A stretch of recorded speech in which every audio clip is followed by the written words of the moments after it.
안녕하십니까. 권순장의 브릿지 권순장입니다. 오늘은 한국의 닥터 둠이라고 항상 소개가 되시는 서강대 김영익 교수님을 모시고 이야기를 한번 나눠보도록 하겠습니다. 반갑습니다. 예, 반갑습니다. 제가 듣기로는 유튜브 방송을 직접 한번 해보시려고 준비를 하고 계시다는 건 본인의 주장을 훨씬 더 이렇게 강하게 아니면 널리 알리려고 하시는 목적이십니까? 아니면 어떤 이유가 있어가지고 그렇게 하시려고 마음을 먹으셨어요?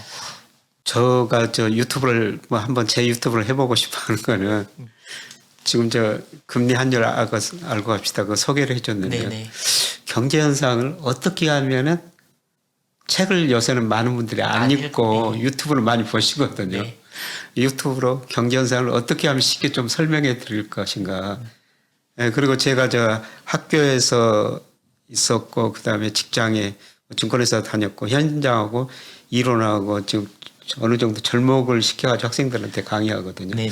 예, 그것들을 일반인한테 어떻게 쉽게 한번 설명해 볼까. 예, 그걸 해가지고 지금 몇 편 찍어놨는데요. 예, 그런데 그 도와주는 회사에서 진행자를 25살 막 대학 나온 그 친구로 지금 해놨더라고요. 이 친구가 경제 잘 모릅니다.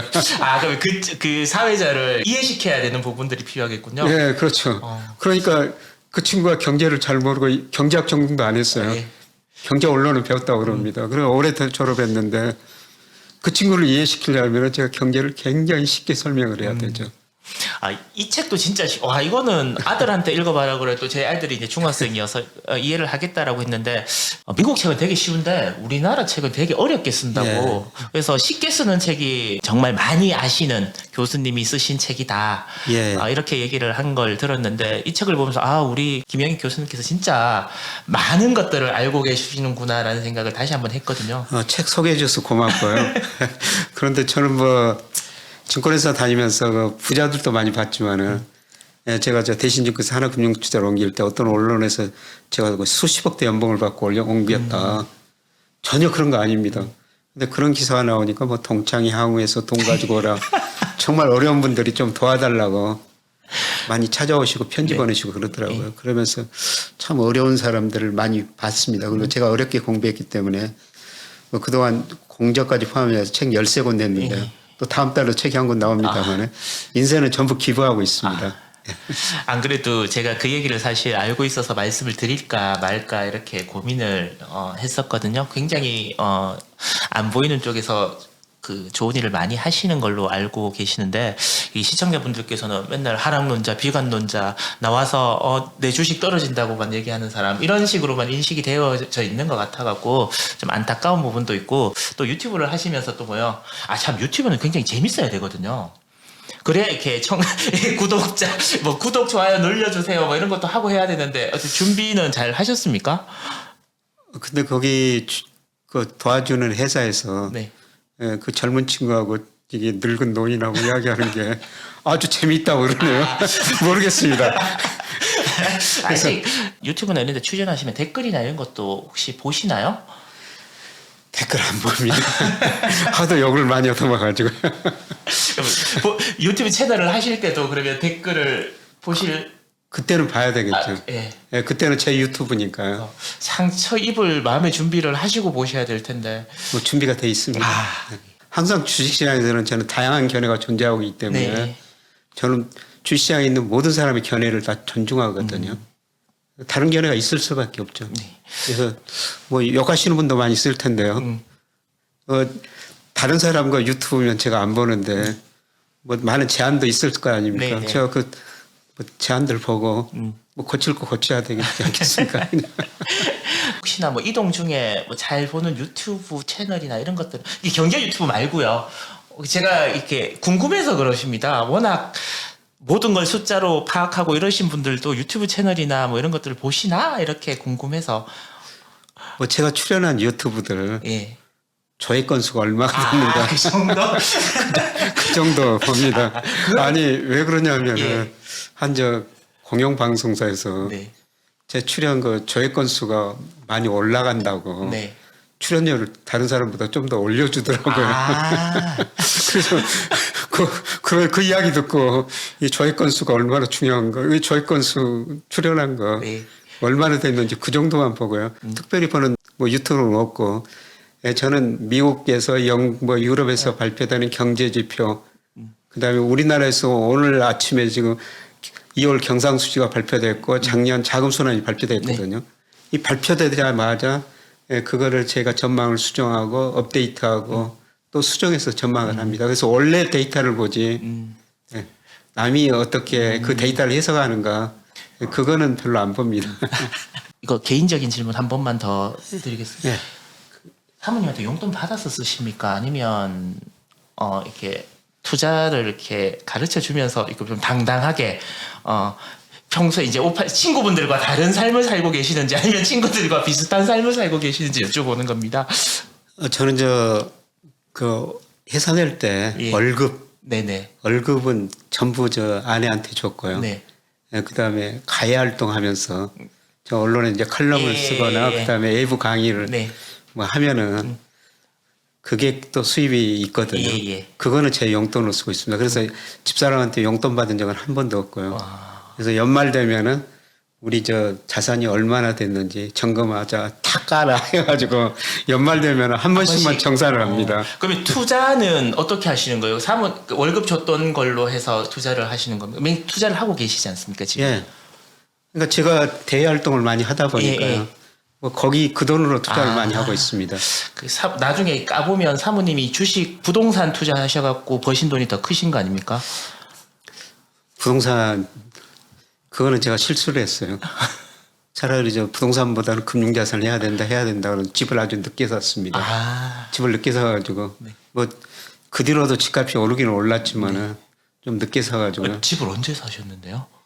3년 전에 샀죠. 아 진짜요? 네. 자가를 3년 전에 처음으로 소유를 하셨던. 아니 옛날에 결혼하고는 집 사가서 살다가 네. 그동안 그 좋은 데 가서 전세 살았어요. 그때 그 돈이 가지고 그런 집에서 살 수가 없었죠. 전세 사니까 아주 새 집에서 두 군데서 아주 좋은 데서 살았거든요. 근데 그때 뭐 무슨 걱정을 했냐면은 그때는 그 집값도 폭락하고 전세가도 좀 낮은 때였거든요. 근데 그때 고민했던 게 혹시라도 그 집값이 전세가에 밑으로 떨어져 가지고 전세금을 돌려받지 못할까. 그 2010년 땅 풍경세 날까봐. 뭐 역전세라고 그런 때도 있었습니다. 집 이야기가 나온 김에 부동산을 한번 여쭤보고 싶은데요. 우리나라 부동산은 뭐 아까 내렸을 때도 있지만 결국은 부동산이 답이다. 라고 얘기를 굉장히 많은 분들이 하시고 지금도 정권이 바뀌었기 때문에 규제나 이런 것들을 풀어주면 더 오를 것이다. 라고 얘기를 하신 분들이 거의 대부분이세요. 저희 대부분이신데 교수님 부동산에 대해서 어떻게 생각을 하십니까? 한국 부동산. 그래서 장기적으로 명목 GDP만큼 모든 자산 가격은 오르죠. 오른다.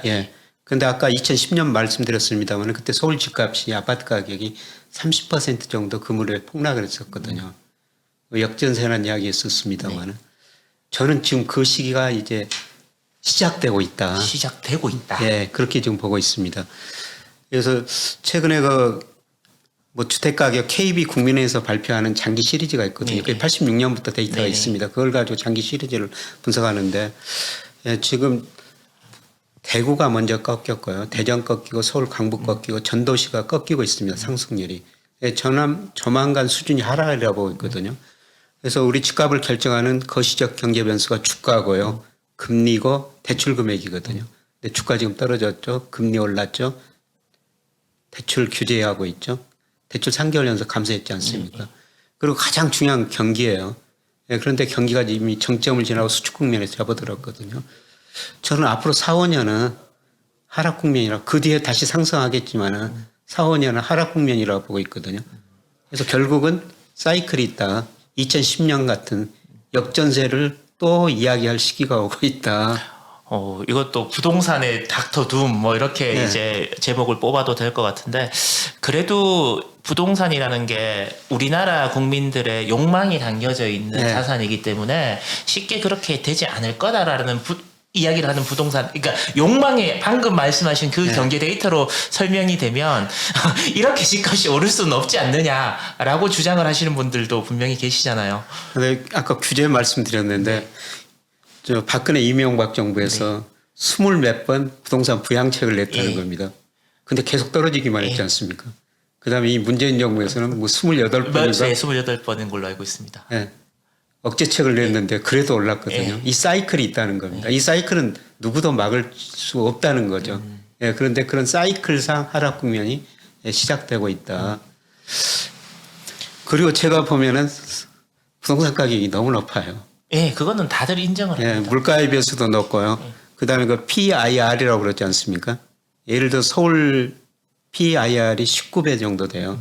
서울 그 중간가구 소득에 비해서 중간 집이 네. 19배나 높다는 거죠. 장기 평균이 한 10배 정도 되거든요. 이게 너무 높고요. 그다음에 제가 렌트에 비해서 주택가격이 얼마나 올랐느냐. 이것도 40~50% 가대평가됐어요. 저는 40~50%는 떨어질 수 있다고 보고 있거든요. 그리고 뭐 떨어지면 다시 오르죠. 그러니까 뭐 어차피 사이클이 있는, 사이클이니까. 예. 그 제가 부동산 뭐 얘기가 나왔으니까 예전에 그 부동산 강의를 들어간 적이 있는데 되게 이제 유명하신 예. 강의인데 그분이 강남의 집값이 평당 1억이 되는 걸 처음으로 주장을 하셨다라고 그러시더라고요. 그분이 한 2~3년 정도 됐습니다. 그분이 그날 그렇게 말씀하셨어요. 그 얘기를 했을 때 다 자기 보고 미쳤다 그랬다. 예. 대한민국에서 그건 불가능하니라. 근데 됐지 않느냐. 예. 지금 자기가 다시 이야기를 한다. 예. 3억이 될 것이다. 평당. 3억이요. 제가 그 얘기를 듣고 집으로 오면서 그러면 강남의 집이 33평이면 100억이다. 과연 대한민국에서 그런 날이 있을까라는 생각을 그렇게 했거든요. 되려면 엄청난 인플레가 가야 되고요. 예. 아니면 우리 경제 성장률이 뭐 10% 가구 고성장 시대에는 모든 자산가격이 올랐었거든요. 근데 지금 우리나라 제가 잠재 실질 성장률 추정해 보면 1.9%예요. 2%가 채 안 되네요. 2%가 안 됩니다. 명목단 3%고요. 10년 후에는 1% 이하로 떨어질 거거든요. 잠재 성장률이 그렇게 떨어지는데 제가 생각에는 그거는 좀 어려운 일이 아닙니까? 고성장 때 고물가 시대는 가능한데 저는 구조적으로 우리 경제가 저성장 저국면으로 뒀었고요. 그다음에 인구수가 계속 줄어든다는 겁니다. 물론 아주 극소수 한 지역에 아파트는 그렇게 될 수가 있는데 아주 차별화돼 가지고요. 전반적으로는 저는 그 지분 투자제에서 이제 소비재로 가는 전환의 시기다 그렇게 보고 있습니다. 알겠습니다. 교수님께서 방금 말씀하셨던 걸 제가 좀 정리를 해보자면 지금은 GDP 명목 GDP만큼은 그러니까 모든 자산은 그렇게 조금씩의 상승은 분명히 있을 텐데 다만 큰 이렇게 사이클이 분명히 존재를 하고 지금은 집값이 너무 고평가돼 있기 때문에 하락하는 사이클로 접어들었다라고 이렇게 그렇게 말씀을 제가 방금 맞습니다. 예. 맞죠? 장기적으로 모든 자산가가 오르죠. 올라야죠. 그래야 안 그러면 내리면 디플레가 되면 큰일 나니까. 부동산 얘기를 나왔으니까 미국 요즘 금리 때문에 굉장히 말리말씀 뭐그 3.5% 얘기도 막 나오고 그래서 3.5%? 3.5%면 도대체 어떻게 되는 거지? 미국이 3.5%면 도대체 우리나라는 어떻게 되나? 이런 혼자만의 이제 생각을 하고 제가 인터뷰를 이제 하게 되었는데요. 교수님께서 생각하시는 미 연준이 올릴 수 있는 금리의 한계치와 그럴 수밖에 없는 이유 뭐 이런 것들이 있으면 좀 편안하게 좀 설명을 좀 해주셨으면 좋겠습니다. 그 세인트루이스 연방은행 블라드 총재가 3.5%. 그냥 진짜 피 흘릴 정도로 얘기를 하더라고요. 이분이 뭐 그렇게 말한 건 그분 나름대로 합리적 근거가 있어요. 미국의 명목 잠재 성장률이 4%거든요. 네.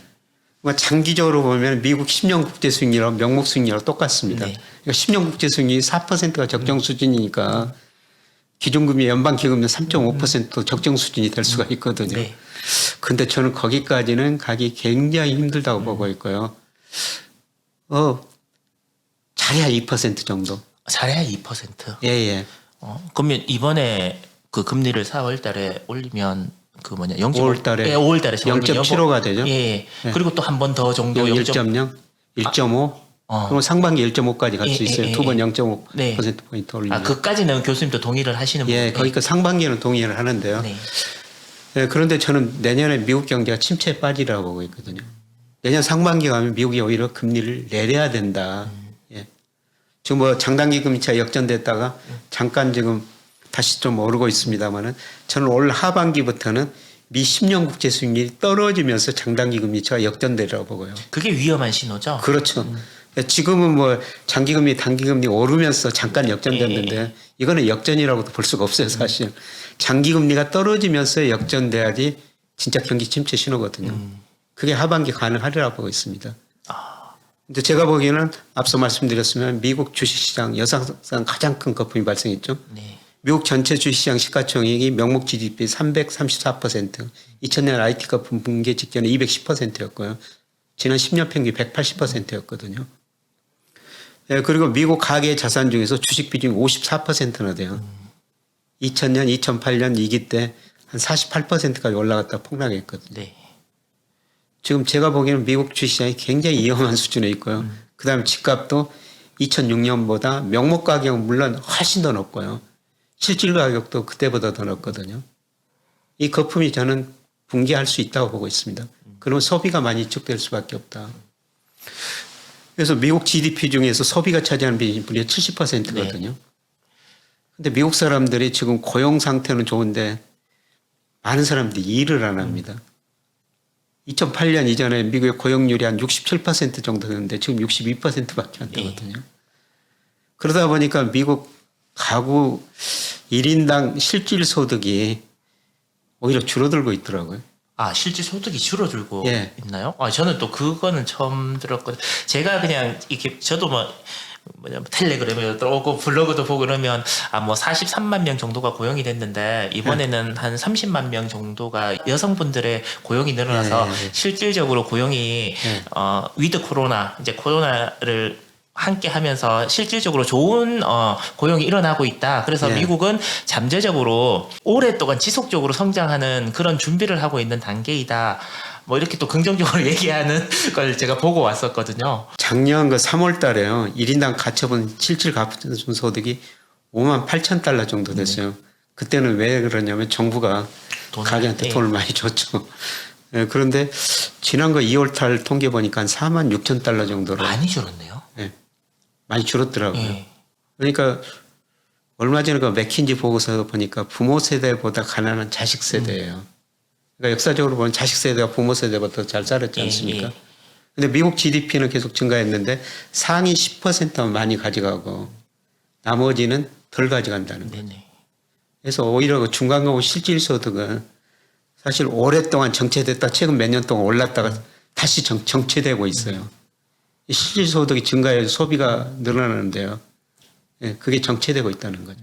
거기다 자산가격이 떨어지면은 저는 소비가 많이 위축되면서 내년 상반기에는 경기 침체라고 보고 있거든요. 금리 인하해야 되죠. 또. 그렇게 되면 저희는 이렇게 투자를 하는 입장에서는 어떤 준비를 교수님 그러면 어떤 식으로 대응을 하실 생각이십니까? 그 예측이 맞다면 제가 4월에 주가가 저점이고 예, 올해 올 한 해만 올 한 해는 예, 그리고 3분기 후반이나 4분기에 또 한번 정점을 치고 또 한번 내년 상반기까지 굉장히 어려운 시기가 올다. 예.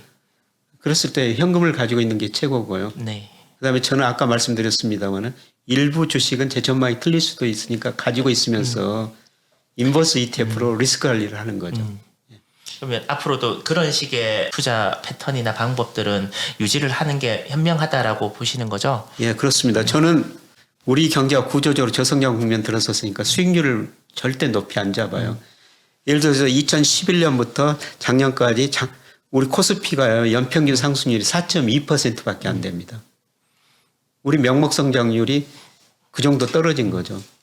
앞으로도 5년 우리 코스피 상승률이 한 4% 정도 될 거예요. 네. 연평균으로 하면은. 그러면 5 내지 6% 수익률 내면 잘한 거거든요. 그러니까 기대 수익률을 낮추고 저는 거기에 맞추고 있습니다. 5%에서 6%. 예.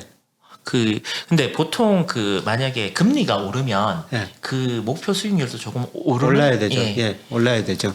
근데 저는 뭐 주가 지수가 많이 오를 때는 제 수익률은 별로예요. 그러니까 예를 들어서 2020년에 코스피가 31% 예, 올랐는데 제 수익률은 12%밖에 안 됩니다. 그런데 주가가 떨어진 해도 저는 마이너스 수익률을 내는 해는 한 번도 없습니다. 진짜 대단하시네요. 인버스 ETF 같은 거 그런 리스크 관리 수단이 있기 때문입니다. 그러니까 올해도 주가 지수 작년 말부터 한 20% 떨어졌는데요. 예. 지금까지도 한 4% 수익을 내고 있어요.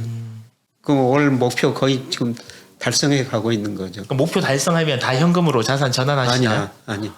그건 안 하고 그때부터는 더 리스크 관리를 하죠. 더 안전한 더 자산적으로. 안전한. 예. 교수님께서는 젊은 분, 특히 젊은 사람들이 많이 투자를 하는 그 코인 자산에 대해서는 어떻게 생각을 하십니까? 저는 투자하라고 그럽니다. 근데 많이는 하지 말자. 많이는 하지 예. 말자. 투자 자산의 한 5 내지 10% 정도만 하자. 나이가 많고 적고를 떠나서 젊은 사람은 좀 비중을 늘려야 되죠.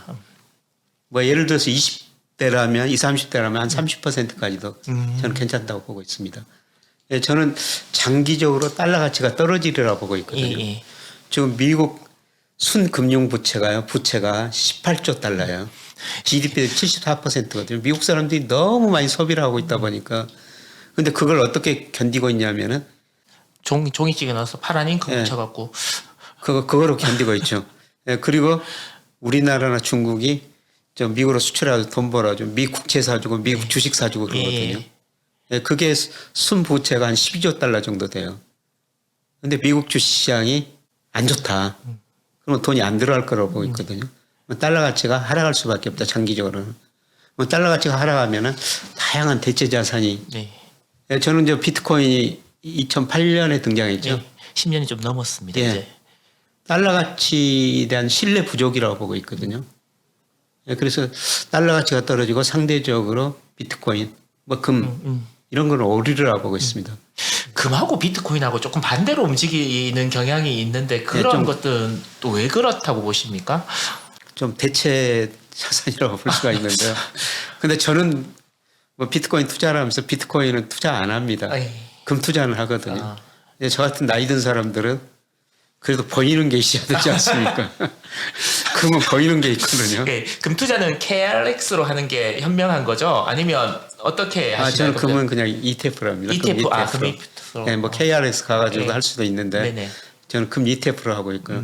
뭐 제 금융자산 중에서 한 15%는 금으로 가지고 있습니다. 코인에 대해서도 그래도 긍정적으로 말씀을 하셔갖고 예. 저는 사실 여쭤보면서 코인은 잘 모르겠습니다나 이렇게 말씀을 하실 줄 알았는데 젊은 사람들 20대의 비중은 제가 생각했던 것보다 상당히 높은데요. 20대, 30대는 뭐 그 정도 투자해도 괜찮다고 생각하고 있습니다. 그러면 뭐 알트코인이나 이런 흔히 말하는 자코인들 말고 우리가 흔히 이제 뭐 이더리움이나 비트코인이나 뭐 이런 종류의 코인을 말씀을 핵심 몇 가지를 해야 예, 되죠. 그렇게 네. 많이 생겼다가 결국은 많이 사라지고 몇 개만 남게 되거든요. 그래서 정말 그 핵심적인 거. 뭐 저는 요새 투자도 마찬가지예요. 내년에 상반기에 전 세계 경기가 침체에 빠지면 많은 기업들이 파산하리라고 생각하고 있거든요. 근데 최근에 제가 실제로 경험했습니다. 예, 저는 그 채권 투자는 그냥 증권사 랩 상품에다 맡겨놨거든요. 그좀 하이힐드 채권 펀드에다 가입했더니 뭐 2018년부터 가입했는데 꽤 수익률이 높더라고요. 근데 올해 이들이 산 채권 하나가 상장 폐지가 됐어요. 회사가 망한 거죠. 그렇죠. 그러면 어떻게 돼요? 그 채권 다 종이 쪼가. 예, 종이죠. 그동안 벌어놓던 한순간에 다 까먹어 버린 겁니다. 아, 그러면 수익이 났던 게 그러면 그쪽으로 다 들어가 있었던 건가요? 그 채권 안에서? 예, 채권 안에서 그 채권은 이제 돈을 못 받으니까 뭐 수익이 났던 게 다 다 잃어버린 거죠. 예, 그처럼 저는 앞으로 많은 기업들이 없어지리라 보고 있거든요. 내년 상반기에 네네. 전 세계 경제가 침체에 빠지면서. 그러니까 지금은 정말 1등 기업만 찾아서 투자하는 때다. 장기 국채에 예. 대한 투자도 지금부터는 뭐 준비를 해야 된다라고 예, 말씀을 장기 하셨던 국채는 사야 된다고 보고 있습니다. 그러면 금리가 아까 말씀하셨던 것처럼 3%는 진짜 미국 금리 택도 없고 예. 2%대 뭐 초중반에서 그러면 지금이 금리의 고점 정도가 될 거다라고 생각합니다. 장기 국채 수익률은 뭐 조금 5월까지는 조금 더 오를 수가 있는데요. 네네. 예, 저는 하반기로 들어갈수록 장기 국채 수익률 떨어지리라고 보고 있습니다. 그래서 우선 그 장기채를 먼저 사시는 게 좋을 것 같습니다. 그러니까 국채를 사야 되는 거죠. 지금은. 그렇죠. 그렇지 않으면 최우량 회사채. 근데 삼성전자 같은 데는 회사채 발행 안 합니다. 예. 좋은 기업은 지금 오늘 저 한국의 자금순환 발표했는데 우리 기업들이 가지고 있는 현금성 자산이 작년 말에 이제 919조 원이더라고요. 기업들이 엄청난 현금을 가지고 있습니다. 그래서 삼성전자 회사채 발행할 필요 없죠. 제가 알기로는 IMF 직전에 뭐 한번 채권 발행을 해서 그게 뭐 신의 한 수였다 뭐 이런 얘기를 얼핏 듣긴 들은 그 이후부터는 뭐 은행 자기 금고에 쌓여져 있는 돈만 해도 100조가 넘으니까 그 달러 강세는 그러면 점점 약해질 수밖에 없다. 그럼 예, 지금 예. 1,200원대 환율 이럴 때에서는 굳이 이걸 환전을 해갖고 미국 투자를 해서 환차손까지 입을 필요는 없다라는 말씀이신 예, 그렇습니다. 예. 예, 저는 달러 비중 줄여야 된다고 그렇게 말씀드리고 있고, 물론 저도 지금 달러 가지고 있어요. ETF로 투자 목적으로. 다 그냥 투자를 ETF 쪽으로 많이 예, 하시는 거죠? ETF로. 근데 지금 비중을 좀 달러 비중을 줄이고 있습니다. 그래서 그동안 수익이 한 10% 정도 났더라고요. 네. 예, 그래서 지금 달러 비중을 서서히 좀 줄이고 있습니다. 예. 그리고 그러면 엔화가 지금 이렇게 약세인 거는 구조적으로 계속 이렇게 될 거라고 생각을 하시나요? 그리고 만약에 그렇다면 우리나라 경제에는 나쁘지 않나요? 엔화가 약세되면은 우리 수출 상품들 아직도 일본하고 일본 경쟁해야 되기 때문에 나쁘죠. 예. 예. 그런데 저는 엔화가 뭐 지금 123, 4엔 하고 있는데 거의 고점이라고 보고 있거든요. 지금 예. 결국 하반기로 갈수록 미국 달러 가치가 떨어지면서 상대적으로 뭐 유로화도 오르고 엔화 가치도 오르라고 보고 있습니다. 최근에 엔화가 계속 약세를 보였는데 뭐 어느 정도 뭐 다 왔다. 근데 우리가 그동안 이제 글로벌 금융시장이 불안할 때마다 엔화가 강세를 보였었거든요.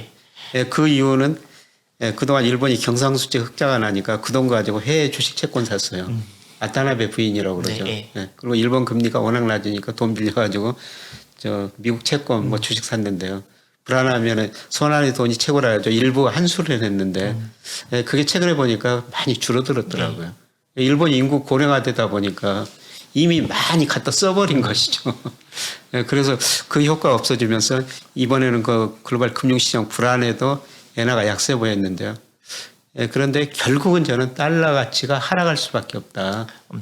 그 엔화가 안전자산이어서 다시 가치를 회복할 거라는 게 아니라 그냥 미국 달러가 하락을 하면서 예, 환율이라는 건 상대적이니까요. 예.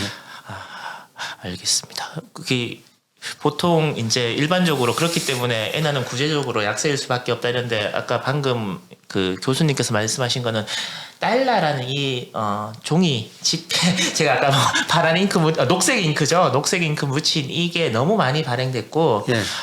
그렇기 때문에 이거는 구조적으로 내려갈 수밖에 없고 그렇기 때문에 다른 나라의 그 원 하나 아니면 뭐 위안화나 예. 엔 하나 유로 하나 이런 것들은 상대적으로 가치가 오를 수밖에 없다라는 예. 그 블룸버그에서 발표하는 그 달러 지수라고 있거든요. 네네. 예, 그게 그 주요 선진국 통화에서 달러 가치인데요. 73년부터 그게 발표돼요. 그 73번부터 그래프 한번 그려보십시오. 추세적으로 하락이에요. 그동안 두 차례 큰 하락이 있었죠. 85년 그걸 플라자 합의를 통해 가지고 미국이 인위적으로 달러 약세를 유도했고 그때 달러 가치가 한 2년 동안 50% 떨어졌고요.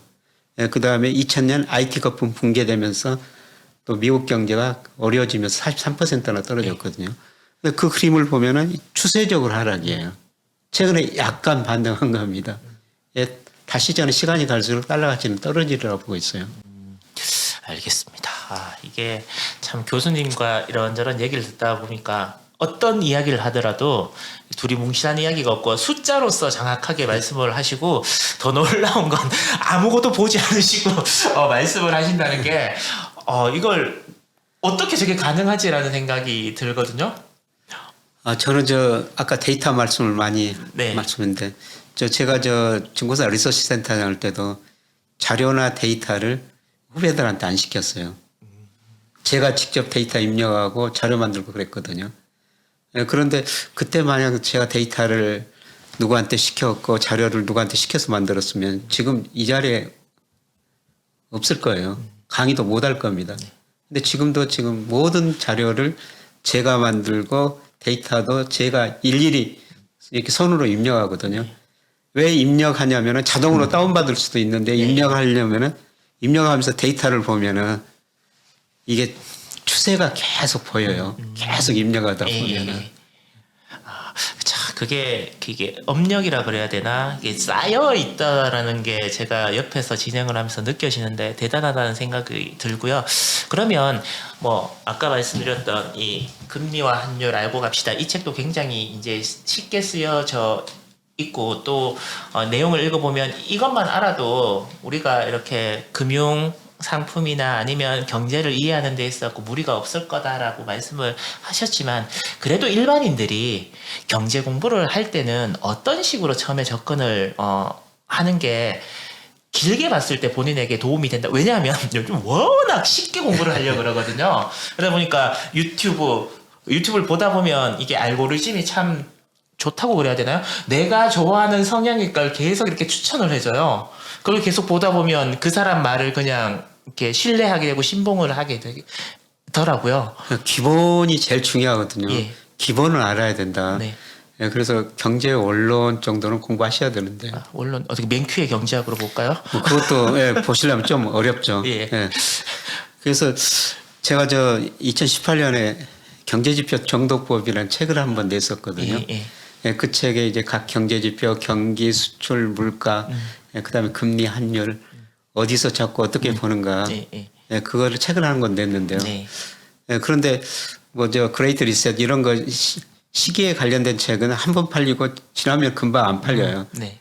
예, 그런데 이런 금리나 환율 기본을 다룬 책은 꾸준히 팔리더라고요.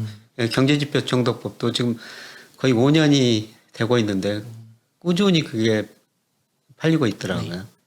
예, 그런데 제가 그 책하고 이 책 쓰면서 그 책도 일반인들한테는 보기는 좀 어렵게 썼구나. 네. 예, 그래서 지금 책을 준비하고 있는데 아.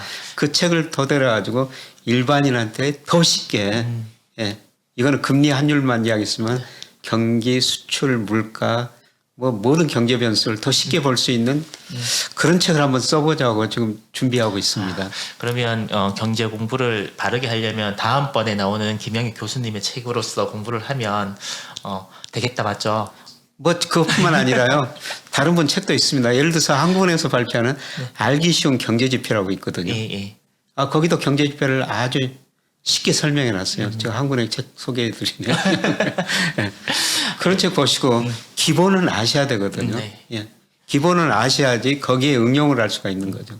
근데 기본도 모르고 그러면은 잘못된 길로 갈 수가 있다는 겁니다. 그 강의를 하시니까 이제 대학생 젊은 사람들을 많이 만나시잖아요. 네. 뭐 여러 가지 아까 뭐 부모 세대보다 못 사는 자식 세대일 수 있는 분들이시고 그분들에게 물론 뭐 이렇게 항상 강의하실 때 좋은 말씀을 해주시겠지만 시청하시는 분들께도 지금 이렇게 생각하시는 분들이 있거든요. 너무 조급한 거예요. 내 친구는 코인을 몇 년 일찍 사서 부자가 됐고 내 친구는 집값이 비싼 걸 알고 샀는데 더 비싸졌고 예. 나는 그 두 개가 너무 비싸다고 생각을 해서 아무것도 안 했는데 그냥 열심히 일만 했는데 지금 나 혼자 벼락거지가 되어져 있는 것 같은 그런 느낌이 드시는 분들에게 어떤 해주실 말씀이 있으시면 우선은 이제 직장을 잡고 일하라고 그러거든요.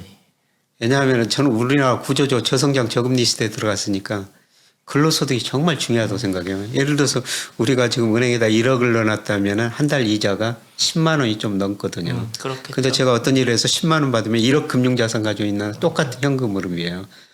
근데 요새 그 제자들 보면은 신입사원 초봉이 5천만 원이 넘은 회사들도 많이 있더라고요. 한 달에 500만 원이면 너 550억 금융자산 가지고 있는 거다. 그래서 우선 일자리를 잡고 일해라.